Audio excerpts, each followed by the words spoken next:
How different could the side look on Friday? Yeah, a bit different, mate. Yeah, a bit different. We got a couple. Obviously, got blocks returning from suspension. Some head injuries that have come through. Some track and traces that are available. So yeah, it will, mate. And we got some injury doubts over a couple of guys clearly from Warrington. So it is pretty gonna. We've got through team run now, and we're still waiting on a couple of bits for tomorrow, James. So yeah, we will have a different looking team again. Any of the injuries giving you cause for concern? Unknown at this moment in time, because the game were only a few days ago. We've still got some will there, won't there sort of plays. So we'll know a bit more in the next 24 hours, mate. And the guys that are backing up, 5 games in however many days, what can you say about the heroic efforts that those guys are making right now?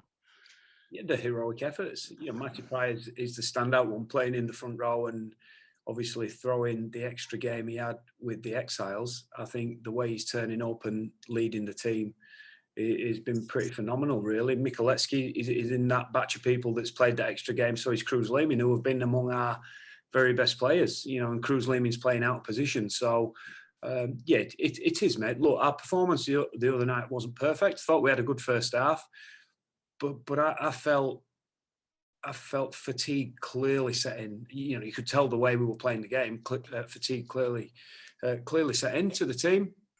Didn't help with a couple of late sin bins, which is when Warrington posted the points. But I thought the way that they summoned the effort up to scramble and hang on, James, make no bones about it. We hung on, but I thought we had a really good first half, and I thought when fatigue set in, they had to make some plays while they were under the pump, and they managed to do that and cling on. So yeah, it's difficult, mate. It's same for a lot of teams. We're playing a team off a 9-day break, and a team that is currently sat top of the competition with only one loss against its name. So it's a big challenge. They're very methodical, do what they do really well, and very productive in a couple of areas. So big challenge, mate, for us. And again, changing the team, lack of preparation, 4 games or 5 games in a very, very short period of time. So again, we need another one of those Herculean efforts. Is there anything you're able to do at the moment to try and lessen the load on certain players, or is it just a case of the fact that you need those guys out there right now? Yeah, we need them out there. We didn't have the best start to the year, so in the past we've had the ability to put, how can I say, less experienced teams out. But at the moment, we're still battling for a spot in the playoffs, and our squad is not that deep for a variety of reasons, be that injury or COVID or in the last couple of weeks suspension. So we haven't had the ability for wholesale changes. We'd love to give Matt Pryor a rest at some point. Unfortunately, we're just not in a position where we can at this moment in time. Is he asking for a rest, or is he just putting his hand up every week? He's not bothered, is he? The lowest maintenance, lowest fuss guy you will ever come across. As you see him this morning, Matt, you're all right? You're good to go? Yeah. You happy to start? Yeah, no problem. So yeah, touch wood, he'll throw us another 8 or 9 out of 10 performance in for our middle tomorrow. You could do with 13 of those sort of guys. Are you any close to knowing what?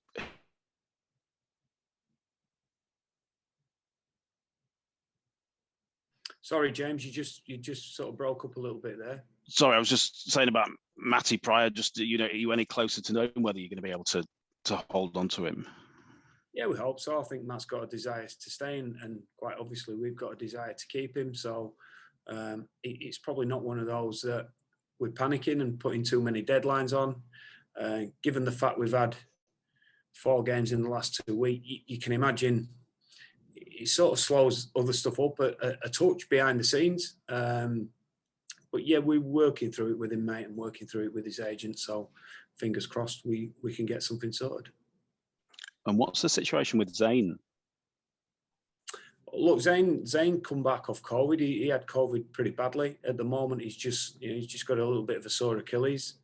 And being an Achilles, it's not something that we want to risk while it's sore and inflamed as it is at the moment. So we're just playing that a little bit week by week, and it's not one we just want to take any risks with, mate, because if we have any sort of further problems with that, they can be very, very dangerous. So just at this stage, mate, we've decided to play it on a sort of week by week basis before we put him back in the team. We want to make sure that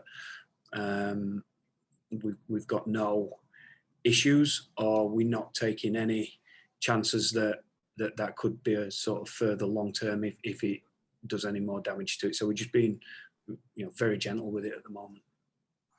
So when you've looked at Catalan, what do you see that's got them to where they are right now?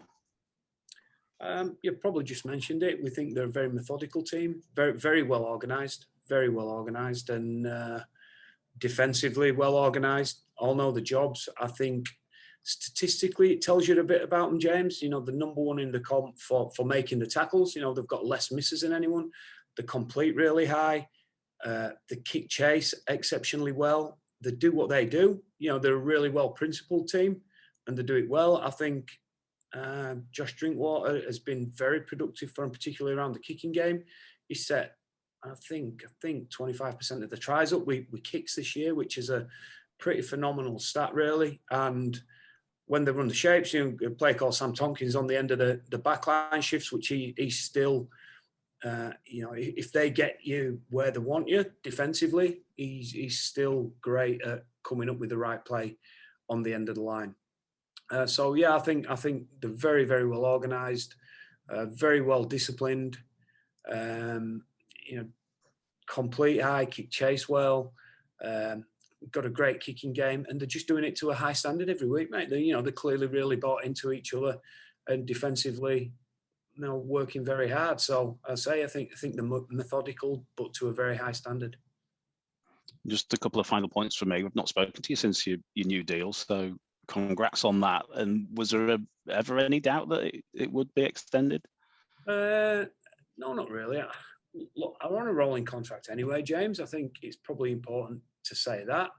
But what happened when Kevin left, and I know there was some social media noise around, me potentially changing jobs or moving positions, and subsequently what happens, it creates a swirl of how can I say it, noise and agents ringing up and people reaching out and stuff like that. So it's probably important to stress that we've dealt with that internally. So some of the, I guess, coaches that via their agents or whoever I've been in touch, I've spoken to them to tell them, look, this is the landscape at the moment, because how rumours start and all of a sudden it catches fire. So I think as a club, mate, we just want to say, look, at this moment in time, it's very much business as usual.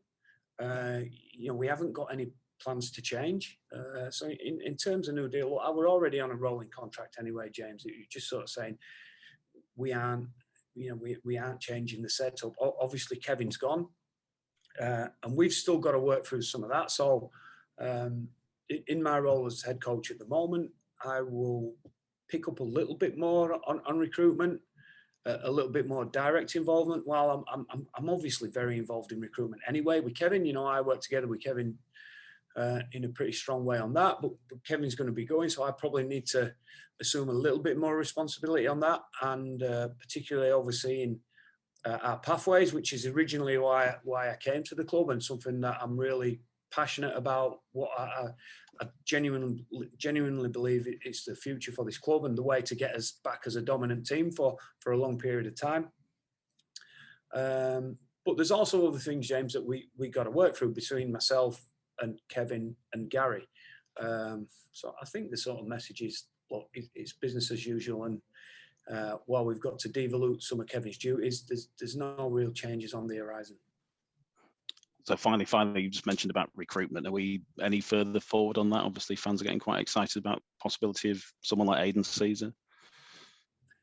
Working through it, they're never always easy to get things done and over the line. So we're working through it, mate, and hopefully over the next sort of 7 to 10 days we can get a little bit somewhere with it. We feel we know what we want. We know the positions that we want to recruit. We got some players off contract, James. I think it's really important to stress that too. And continuity and stability is something that's been a bit of a word bandied about our organisation. And even when we're talking about my own role, we think that's important. So we got some guys off contract, and we are leaving the door absolutely open for those guys to work themselves into new deals. Definitely. We've got enough natural space in our cap to bring in some guys that we think can enhance what we're doing as well. But again, on the recruitment stuff, I will sort of reiterate that we do see, the Gannons, the Walters, the Newmans of this world, the O'Connors. We do see those guys as being the cornerstone of our team.